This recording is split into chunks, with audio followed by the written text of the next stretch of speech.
삼성전자 거를 해서 중국에 파는 네. 저가품에 쓰고 있다는 네. 얘기는 퀄리티나 성능이 안 나온다는 얘기예요. 네. 네. 좋아질 가능성이 없기 때문에 제가 빨라도 다음 삼성 경영진에서 하고 있는 방향으로는 제가 생각하는 우려는 해소가 되지 않거든요.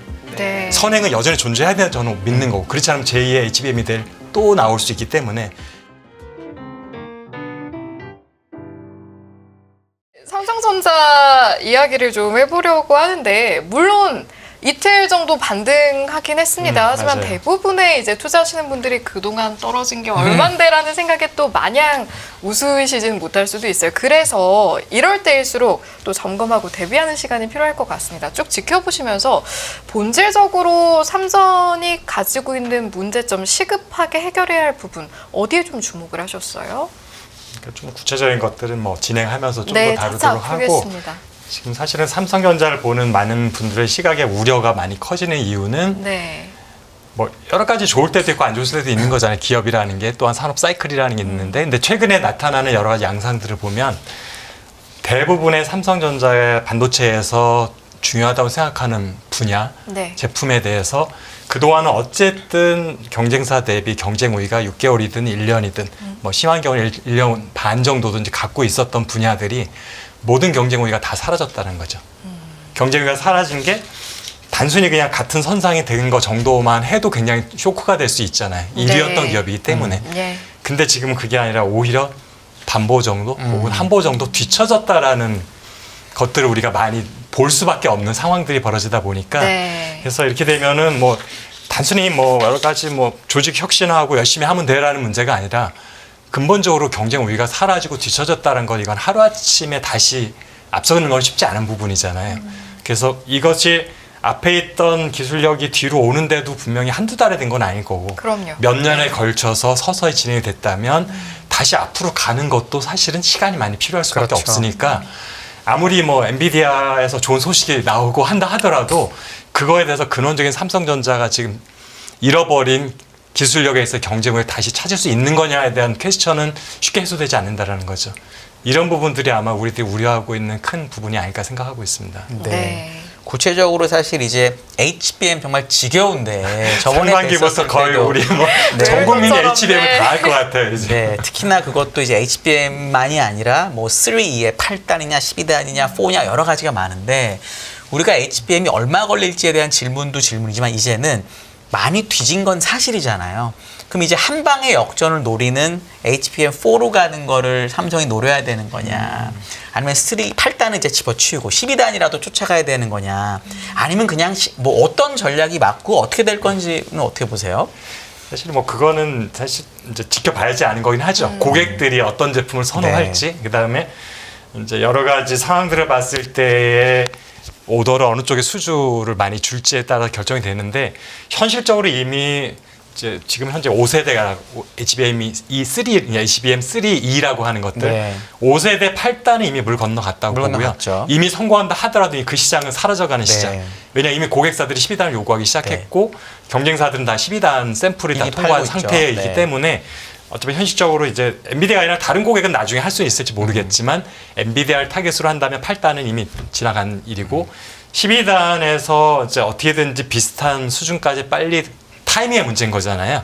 아무리 퍼포먼스가 좋아도 시장에 늦게 들어가면 어쨌든 그 시장을 선점하기는 어려워지는 네. 거기 때문에 근데 이미 타이밍은 이미 늦어졌죠. 12단도 늦은 것 12단도 같아요. 이미 늦어져 네. 있죠. 경쟁사 대비 늦어져 있는데 지금 사실 궁금해하신 게 언제쯤 그러면은 과연 12단이라도 아니면 납품이 4로 빨리 될 가는 거냐. 건지. 네, 두 가지죠. 그렇게 두 가지죠. 근데 우리가 지난 한 4월, 5월부터 너무나도 많은 외신, 로이터 통신도 있고 트렌드 포스트도 있고 뭐 최근에도 뭐 대만 쪽에서 뉴스들이 나오긴 했는데 삼성전자 측도 그렇고 엔비디아도 그렇고 딱 부러지게 아무도 컨펌을 해주지 않잖아요. 네. 네. 그 뉴스의 진위에 대해서. 네. 그러니까 사실은 제3자 입장에서는 확실히 이거다라고 말하기 좀 조심스러운 부분이 있어요.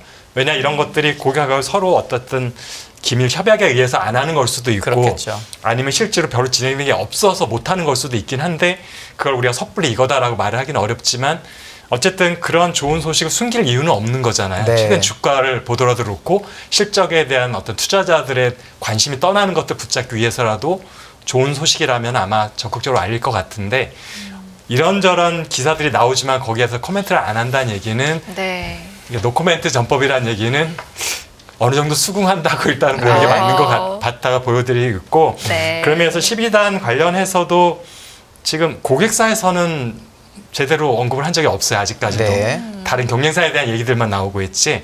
그래서 공식적으로 아직 납품이 되지는 않은 것으로 보는 게 맞지 않는가라는 게 제 생각입니다. 네. 그러다 보면 이미 하반기에 납품을 시작했던 하이닉스랑 비교를 해본다면 이미 거기서 12단에서도 6개월 이상의 딜레이가 이미 발생을 했다는 얘기가 되는 거죠. 네. 8단은 아예 포기하고 넘어가는 거고 그렇죠. 그 다음 세대에도 6개월 이상 딜레이.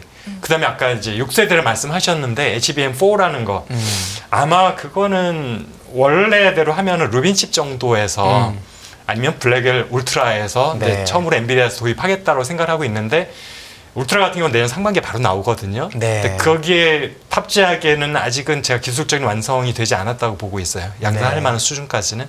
그래서 6세대는 내년 상반기까지 좀 어려울 것 같고 그러면 결국에는 하반기 이후에 나오는 루빈칩에 처음으로 들어갈 것 같은데 거기에 만약에 HBM4를 경쟁사와 같은 시점에 콜 테스트를 통과하고 납품 시작할 수 있으면 제가 볼 땐 그게 어떻게 보면 현실성이 있는 가장 쫓아가는 빠른 거죠. 네. 캐치업할 수 있는 시점이 그래서 내년 하반기 정도로 보고 있는 건데 그렇게 보면 이미 올 상반기부터 경쟁사들이 막 양산하는 것 비하면 1년 반이 이미 뒤처지고 있는 상황이 된 거죠.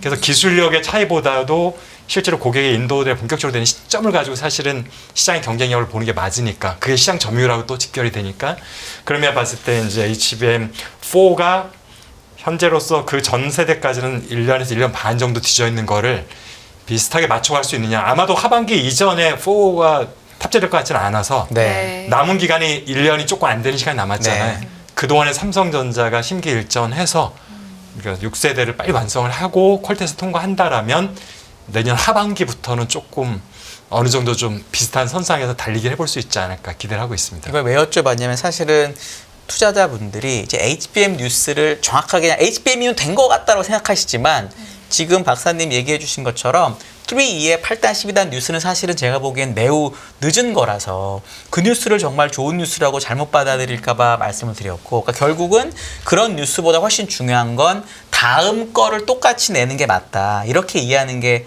지금은 더 합리적인 거죠.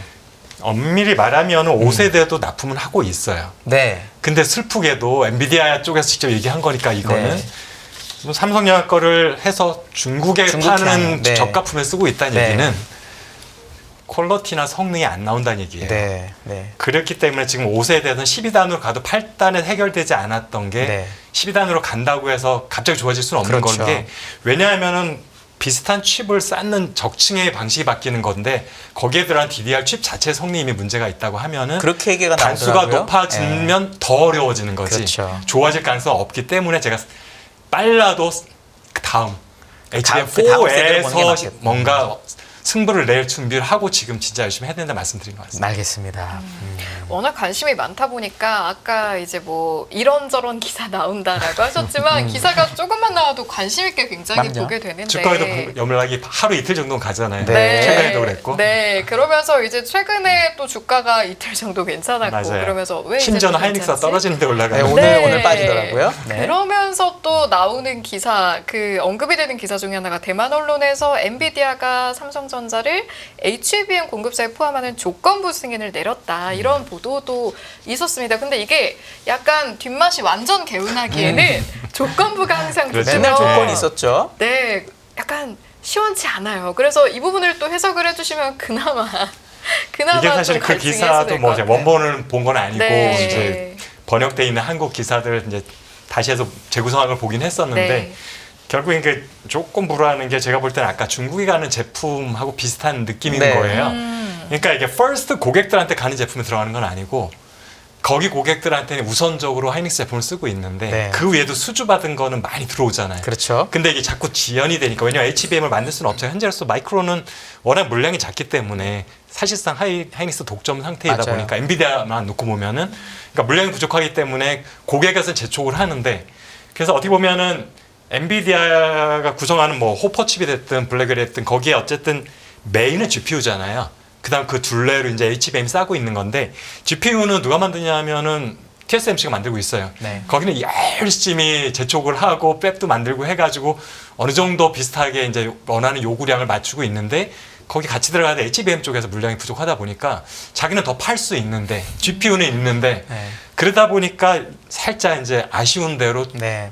내가 원하는 만큼의 퍼포먼스는 안 나오지만 고객을 퍼스트 티어 고객이 아닌 세컨 티어 고객한테는 조금 양해를 하고 이 제품은 대신에 약간의 뭐 속도가 좀 늦을 수 있습니다. 디스카운트 내주고 그러겠죠. 그런 양해를 구하고 그래도 그 제품이라고 나는 받겠다라고 하는 고객이 있으면 아마도 삼성전자 걸 쓰겠다는 의미가 아닐까라고 저는 추측을 하고 있습니다. 네. 알겠습니다. 이게 아까 그 얘기하신 것처럼 8단, 12단 얘기할 때 이게 뭐 쌓는 기술 이런 문제가 아니라 디램 자체가 문제가 있으면 더 큰일이다라고 얘기를 하셨는데 제가 이걸 왜 걱정을 하냐면 이번 삼성전자 잠정 실적의 설명 자료를 보면 중국 경쟁사들 때문에 레거시 모델의 뭐 경쟁이 치열해졌다 이런 얘기를 하거든요. 결국은 DDR4 얘기를 한다라고 저는 믿는데 SK하이닉스 실적을 보면 DDR4 우리 별로 없고요. HBM 많고 DDR5 많아서 걱정 없어요. 이렇게 해서 마진도 이렇게 얘기하는데 1등 회사라는 곳에서 중국 경쟁을 이렇게 얘기를 하다 보니까 이 DDR something의 경쟁력이 떨어지는 거 아니냐. 그러면 HBM이 5가 됐든 6이 됐든 7이 됐든 8이 됐든 말짱 꽝이지 않냐라는 그렇죠. 걱정이 되거든요. 요거는 어떻게 해결될 수 있다고 보세요? 그 부분은 사실은 제가 이제 내부에 있는 사람이 아니라 좀 조심스럽지만 그래, 밖에서만 보시기라도. 어쨌든 제가 이제 반도체를 오래 했기 때문에 네. 갖고 있는 경험을 가지고 판단해 보건데 그다음 이제 시장에서도 이미 알려져 있는 뉴스를 좀 종합해 보면은 네. 지금 이제 엔비디아 쪽에서 HBM의 콜 테스트가 통과가 지연되고 있는 것 중에 하나가 제가 볼 땐 거기 들어있는 GDDR 칩 자체 퍼포먼스 때문이라고 생각을 하고 있거든요. 왜냐하면은 지금 우리가 D램도 보면 10나노로 가면서 1세대부터 이미 5세대까지 나왔잖아요. 네, 1X, 그래서 뭐 1, 뭐 6세대도 그 양산을 네. 했다라고 하이닉스가 얘기를 했었는데 그 세대가 뒤로 간다는 얘기는 회로 선폭이 점점 네. 작아진다는 얘기고 그러면 어떤 특성이 있냐면은 동작 전압이 낮아져요. 그리고 사용되는 전력 소모도 줄어들게 돼요. 속도는 빨라지고. 그런데 지금 대부분의 심지어는 마이크론조차도 5세대 GDDR을 탑재해서 HBM을 쌓고 있거든요. 그래서 엔비디아에 납품을 하고 있는데 안타깝게도 삼성전자가 5세대 DDR 칩 자체가 지금 잘 안 되고 있어요. 그런 거 같죠. 그래서 결국엔 HBM에 4세대를 집어넣고 있어요. 그러면은 결국 4세대를 집어넣으면 아까 말씀드렸던 5세대로 갔을 때 갖고 있는 장점이 거꾸로 약점이 다 되는 거잖아요. 한 세대 전 걸 쓰고 있으니까 동작 전압 높고 그러다 보니까 전력 소모도 많아지고 발열이 커질 수도 네. 있고 이러다 보니까 엔비디아 입장에서는 전체를 인티그레이션 했을 때 본인의 기준치 다른 회사들 걸 집어넣었을 때 나오는 그 퍼포먼스 평균치랑 했을 때 안 나오는 거죠. 네. 결국에는 D램 칩 자체의 경쟁력이 떨어져 있기 때문에 HBM에 납품이 안 되고 있다고 보는 게 제가 볼 때는 좀 합리적이지 않나라고 생각합니다. 네. 파운더리는 좀 어떤 의견을 가지고 계세요? 파운더리는 사실은 D램 낸다고 좀 굉장히 다른 관점에서 접근해야 되는데 네. D램과 랜드 같은 경우는 사실은 이제 기술 경쟁력의 얘기인 거잖아요. 지금까지 우리가 쭉 얘기했던 네. 것들도 그래서 다음 세대 거를 빨리 준비해서 경쟁해서 우리가 우위를 차지하면 된다라는 게 핵심이었는데 파운더리의 그런 경쟁 우위라는 게 그럼 기술력이냐라는 것부터 일단 시작을 해야 되다 보니까 네. 자 TSMC랑 삼성전자랑 단순히 그냥 기술적인 테크놀로지만 놓고 봤을 때 반보 정도 앞으로 가고 있는 건 항상 삼성전자였어요. EUV도 보면은 10나노에서 7나노로 갈 때 TSMC는 딥UV로 그대로 쓰겠다고 했어요. 그 대신에 일들 중시하겠다, 수율을. 네. 삼성전자 먼저 EUV를 도입을 했는데 잘 안 됐죠. 네. 그 다음에 우리가 Get All Around GAA라는 걸 도입할 때 지금 TSMC는 3나노나 2나노부터 하겠다. 4나노는 그대로 우리는 옛날 걸 하겠다고 했을 때 스텝으로 가겠다고 했을 때 삼성전자는 먼저 도입을 일찍 했어요. 잘 안 됐죠. 그러니까 기술이 앞서 있는 거랑 파운더리 시장에서 우위를 점하는 것과는 완전히 다른 얘기라고 일단 저는 생각이 되고 있고 왜 그러냐면은 산업 자체가 메모리 산업은 제조업이라고 저는 생각을 합니다. 그러니까 내가 좋은 제품을 만들어서 싸게 팔면 팔리는 거예요. 백화점에 진열하거나 마트에 진열하면 팔리는 거죠. 광고 좀 잘하면 되는데 파운더리 산업은 수주 산업이잖아요. 먼저 고객한테 내가 어떤 물건에 대한 수주를 한 다음에 공장을 늘려서 짓든지 생산량을 조절하는 건데 그러다 보니까 이거는 제조업 특성보다는 수주 산업의 특성을 많이 갖고 있는 거죠. 우리가 보통 제조업이지만 업종이 다른 게 많이 있어요. 예를 들어서 반도체도 제조업, 자동차도 제조업, 석유화학 다 제조업. 그런데 우리가 보통 수주 산업이라면은 건설, 조선, 해운 이런 것들이거든요. 야, 그거 보면은 반도체랑 디스플레이랑 뭐 다 비슷해 보이기도 하고. 네. 근데 어떻게 보면 자동차랑 반도체 많이 틀려 보여요. 근데 하나는 그러니까 둘 다 제조업이라는 특성이 또 있는데, 근데 지금 말씀하신 파운더리는 수주 산업이다. 그러면 둘 다 반도체다라고 비슷하게 생각할지 모르지만 같은 수주냐 제조업이냐라는 산업의 큰 카테고리가 같은 쪽에 있으면서 제품이 다른 경우보다 이 업태 비즈니스 모델 자체가 틀린 차이가 저는 훨씬 더 큰 간극이 있다고 생각이 되거든요. 네. 그 얘기는 파운더리를 잘하는 거는 디램 낸드를 잘 만든 것과는 또 다른 무언가가 필요한데 네. 삼성전자가 충분히 그런 것들을 준비를 하고 파운더리를 시작했는지라는 부분을 일단 저희들이 좀 짚어봐야 되지 않을까. 지금 우리가 계속 TSMC 얘기를 하면서 따라잡을 수 있지 않아? 뭐 기술이 더 좋은데라고 하지만 TSMC는 37년 동안 파운더리만 해왔던 기업이거든요. 그 얘기는 기술력도 기술력이지만은 여러 가지 고객 네트워크, 그 다음에 AS망에 대한 것들, 그 다음에 어떤 문제 처리 능력 같은 거, 그 다음에 더 중요한 것들은 어떤 제품이 오더라도 내가 생산할 수 있는 라인 포트폴리오가 완벽하게 다 갖춰져 있는 거. 최선단부터 완전 레거시까지를 다 갖추고 있어서 어떤 고객이 어떤 제품을 의뢰하더라도 당장 수주할 수 있는 능력이 있는데 삼성전자는 굉장히 좁아요. 포트폴리오 자체도 좁고 네. 그 다음에 파운더리 본격적으로 한 게 10년도 안 됐잖아요. 네. 굉장히 업력이 짧다는 얘기는 여기에 대한 생태계가 TSMC랑 비교도 할 수 없을 만큼 아직도 일천하다는 얘기인 거고, 그 다음에 고객을 상대하는 노하우도 마찬가지고, 특히 파운더리 같은 경우는 수주 산업이기 때문에 문제가 생기면 AS를 해줘야 돼요. 낸드 칩은 디램은 그냥 팔면 끝이거든요. 근데 이거는 처음부터 설계 수주를 받아서 같이 코어를 통해서 만드는 거다 보니까 네. 납품은 끝이 아니라 문제가 생겼어 SOS 하면은 바로 에이스급 연구원들이 투입해가지고 현장에 가서 해결해줘야 되는데, 최근에도 보면 블랙웰 지연 때문에 젠슨왕 CEO가 막 여러 가지 언론에 이런 적이 나오니까 이건 TSMC 잘못 아니다라고 아예 공개적으로 얘기했잖아요. TSMC는 겁이 없고 전혀 상관 안 합니다. TSMC를 아예 신경도 안 쓰고 있었는데 그럼 우리 거 쓰지 마 이러고 있어요. 오히려 지금. TSMC를 근데 감사를 했거든요. 네. TSMC가 빠르게 도와줘가지고 문제를 해결할 수 있었다. 이런 것들이 파운드의 특성인 거예요. 팔고 끝이 아닌데 삼성전자는 여기까지는 갑의 위치에서 팔고 야 내 거 살려면 10%더 비싸게 줘. 그래도 살게.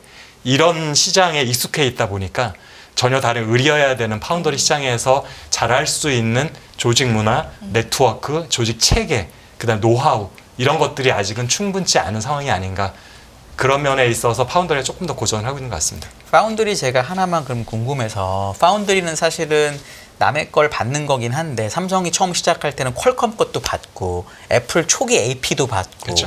거기에 삼성전자의 시스템 LSI도 받고 해서 물량도 많아 수주가 많았으니까 요거를 그냥 잘 만들었으면 지금보다는 좋았을 거라고 저는 믿거든요. 근데 그게 결국 시간이 지나니까 계속 나가버렸단 말이죠. 그럼 이거는 기술력이 앞섰다고 하지만 기술력도 안 앞선 거 아닌가, 이렇게도 해석할 수도 사실은 있거든요. 그거에 대해서는 근데 그런데도 불구하고 삼성전자는 어떤 이제 경영진 뭐 인사 얘기도 나오지만 결정을 어떻게 했냐면 파운드리가 중요하니까 평택이나 미국이나 파운드리 공장을 무지하게 짓는 결정을 했잖아요. 이게 약간 메모리랑 달랐던 게 아닌가 싶은데 요거는 어떻게 평가하세요? 파운더리의 특성에 대한 부분들이 이제 사실은 다시 계속 언급이 될 수밖에 없는 건데, 지금 인텔도 그렇고 삼성전자도 그렇고 파운더리 때문에 지금 발목을 잡히고 있잖아요. 네. 근데 두 기업의 공통점이 있어요. CEO가 나 파운더리 확장해서 시장 점유율을 늘려서 2위 할 거야. 언제까지 1위 잡을 거야라는 비전을 선포를 했어요. 네. 시기는 틀리지만 네. 한 명은 2019년, 한 명은 2022년에 네. 했는데, 그러면서 공장을 짓기 시작했어요. 무지하게 지었죠. 근데 말씀드렸죠. 파운더리 수주 산업이에요. 먼저 고객의 수주를 받으면 거기에 맞춰서 공장을 짓는 거고, 네. TSMC는 그렇게 확장을 하고 있는 거예요. 네. 그러니까 항상 가동률이 100%예요. 아무리 규모가 커져도 가동률은 100%. 근데 삼성이나 인텔은 수주 받은 게 없어. 고객이 없는데 공장을 지어놓으니까 공장을 스탑된 상태. 그러니까 디램하고 낸드 완전히 다른 특성인데 그거를 제조업의 특성을 가지고 네. 투자 계획을 세웠다라는 것. 이제 이런 부분도 있고, 그 다음에 아까 초반에 말씀드렸던 애플하고 퀄컴의 초기에 사실은 그때가 바로 시장 점유율 잠깐 분기 단위로 19%까지 올라왔던 시기예요. 퀄컴과 애플의 대량적인 수주했을 때, 그때 고객들은 이제 그래도 삼성전자니까 잘할 거라 생각을 했죠. 왜냐하면 기존에 갖고 있던 신뢰가 있잖아요. 그럼요. 메모리에서 쌓았던. 그래서 맡겨봤겠죠. 그랬는데 그 고객들 다 도로 TSMC로 돌아왔거든요. 다 돌아갔습니다. 자, 한간에는 지금 뭐 삼성전자 내부도 그렇고 뭐 언론에서 보면은 이게 경쟁자로 생각을 해서 뭐 보안 이슈 때문에 못 맡기는 거야라고 말을 하지 않지만 말씀하신 그럼 처음부터 안 맡겼어야 돼요. 대량 물량을 줬다가 그 다음에 안 맡긴다는 얘기는 맡겨봤는데 마음에 안 들었던 거거든요. 네. 마음에 안 들었다는 게 뭐 삼성이 더 비싸게 받지는 않았을 건데 네. 똑같은 설계를 주더라도 파운더리는 맡은 걸 수주한 파운더리 기업에 따라서 공정으로 가면서 설계가 몇 차례 모디파이를 되고 공정이 최적한 거는 파운드리 업체에서 만들어야 돼요. 네. 그래서 파운드리 기업들은 굉장히 유능한 설계 엔지니어들을 가지고 있어요. 그러니까 고객사의 설계는 정말 완전 회로도인 거예요. 컴퓨터상에. 그걸 가지고 공정을 만들 수가 없고 네. 그 과정은 보통 디자인하우스라는 이제 그런 사실은 네트워크도 TSMC가 훨씬 잘 돼 있을 거고요. 그러니까 생태계라는 거죠. 그다음에 자체적으로 보호 요구하고 있는 유능한 설계 인력이 엄청 많기 때문에 굉장히 매끄럽게 그래서 원래 고객이 기대했던 것보다 더 나은 퍼포먼스를 줄 수 있어요. 공정 설계도로 변해가는 과정 속에서. 그다음에 칩 제조 자체는 또 잘하잖아요. 네. 근데 이런 부분에서 삼성전자는 노하우도 좀 부족하고 인프라나 생태계가 좀 부족할 수밖에 없잖아요. 설계 인력 그다음에 디자인 하우스도 그렇고 그러니까 그런 부분에서 똑같은 설계를 맡겨봤는데 최종 공정까지 갔을 때의 퍼포먼스에서 큰 차이가 났던 거죠. 단순히 수율의 문제가 아니라 네. 정기적으로 나와야 되는 퍼포먼스의 차이가 1, 20%씩 났던 거예요.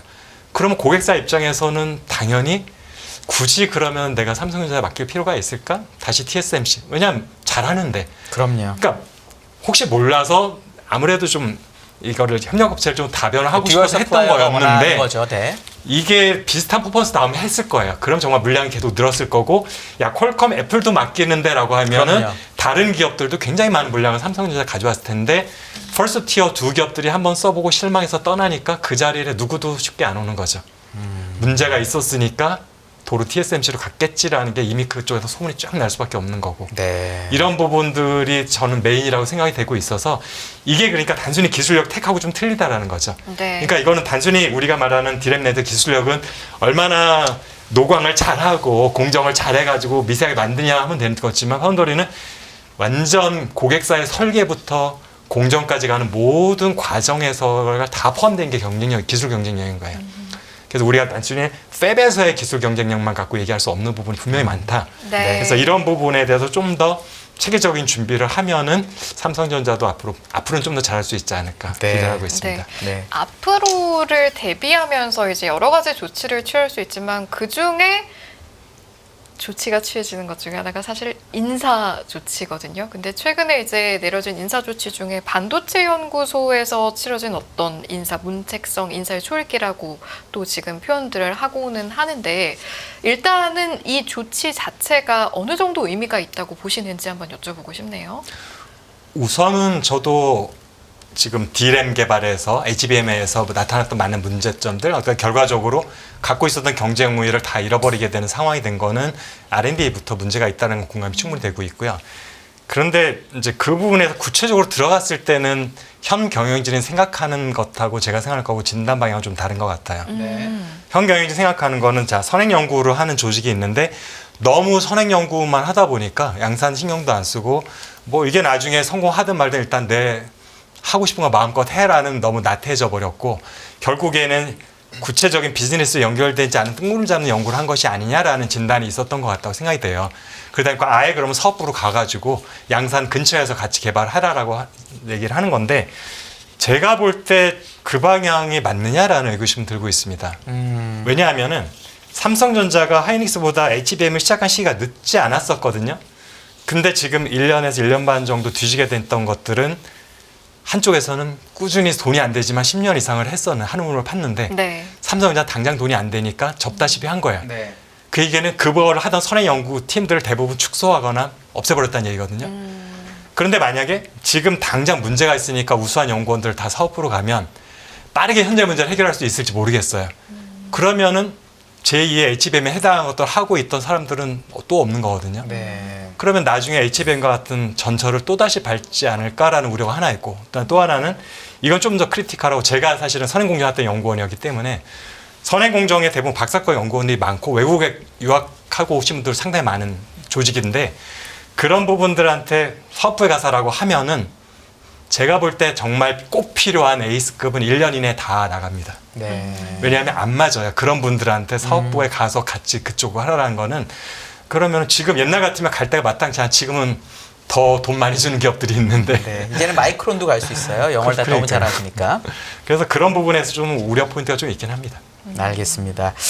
이제 HBM도 HBM인데 메모리 사이클이 약간 정점에 다다랐다. 그러니까 지금 하이닉스도 이번 실적 발표를 하면서 계속 주장하는 게 그렇지만 우리는 HBM 비중이 커질 거니까 괜찮아요라고 주로 얘기를 하거든요. 요 일반 메모리 사이클에 대해서는 어떻게 보세요? 지금이 어떻게 보면은 과거에 우리가 겪어보기 좀 바꾸지 못했던 상황인 것 같아요. 왜냐하면 보통 우리가 이제 다운 사이클, 업 사이클을 얘기를 할 때 이제 사실은 이제 이례적으로 2017년, 2018년 같은 경우에는 불안개 가격이 올랐던 이상한 사이클이 있었긴 했지만 네. 그때는 스토리가 있어요. 그 직전 4, 5년 동안 마이크론이 LPDAR 인수하면서 미국과 일본 쪽의 사이드에 설비 투자가 완전히 중단됐던 상황이 있어서 공급 부족이 올 수밖에 없던 상황인데 지금은 그런 건 없거든요. 근데 지금의 업사이클을 보면은 가격만 오르고 있어요. 마찬가지로. 근데 지금은 무슨 뭐 공급 사이드에 문제가 있었다고 얘기하기보다는 수요가 정말 안 살아나고 있거든요. 그래서 어떻게 보면은 모건스테인 보고서 나왔을 때도 수요를 가지고 설명하면서 이제 정점 피크아웃 했어, 뭐 곧바로 뭐 겨울 온다고 했을 때 이제 제가 그렇지 않을 거리라고 얘기했던 게 아직까지 바닥에 있던 수요가 좋아지지 시작도 못했는데 피크아웃을 얘기를 하니까 네. 뭐지? 아직 올라가지도 못했는데 피크아웃 네. 더 바닥 지하 3층으로 내려간다는 얘기인가라는 생각이 제일 먼저 들었던 얘기인 거예요. 그만큼 수출을 보던 여러 가지 비트그로스를 보던 수요는 바닥권에 그대로 있어요. 작년 9월부터 가격이 올라서 실적만 좋아지고 있는 뿐인데 그래서 지금 메모리 사이클 자체는 사실상 아직까지도 업이 시작이 되지 않은 상태인데 업이 시작이 못하면서 다시 그냥 불안개가 올 수도 있는 거죠. 가장 안 좋은 상황이죠. 그렇지 않길 바라지만 그래도 그 부분은 조금 더 한 분기 정도, 두 분기 지켜봐야 될 부분이 있고 반면에 희망적인 것은 지금 하이닉스 얘기했듯이 HBM 비중이 높아지고 있는 것들. 그러니까 다른 D램 수준은 좋지가 않아요. 이번에 보면 2분기에서 3분기로 갈 때 하이닉스의 매출 증가율이 생각보다 굉장히 낮았어요.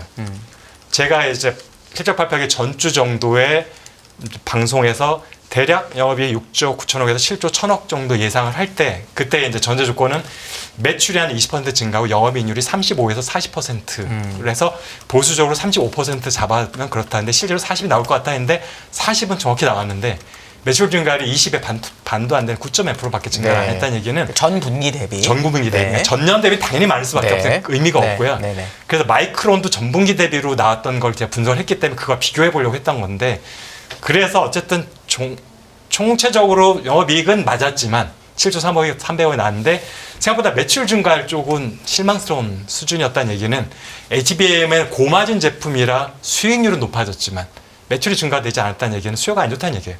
이게 충격적인 얘기는 2분기까지는 비수기고 3분기부터는 성수기로 들어가니 반도체 무조건 3분기, 4분기는 1, 2분기가 엄청 좋아요.